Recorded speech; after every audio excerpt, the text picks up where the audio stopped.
Maithili TikTok music के मनमोहक गीत जरूर सुने और अच्छा लगे तो चैनल को सब्सक्राइब।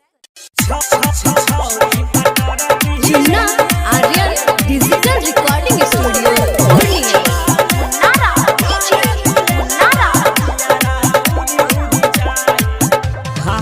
पहली के रोडवा पर चल ही तू ऐसना लागे छोगिर तो न तोरो पोजीशना नवका जमाना के छोड़ले न पैसना हटल कपड़ा पे चेहरा छोयसना रोडवा के बगल में जाके बर्गर पिज्जा खाती है दो चार की झुंड बना के गोलगप्पे घुस जाती है। छौरी पतारा की रे छौरी पतारा की रे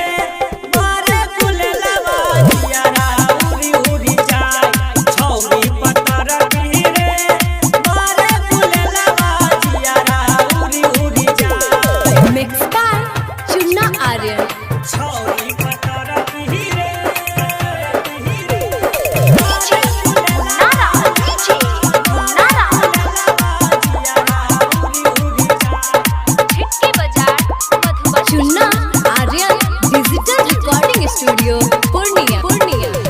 तोरा देखी देखी गोरिया रतियों में नींद नहीं आवो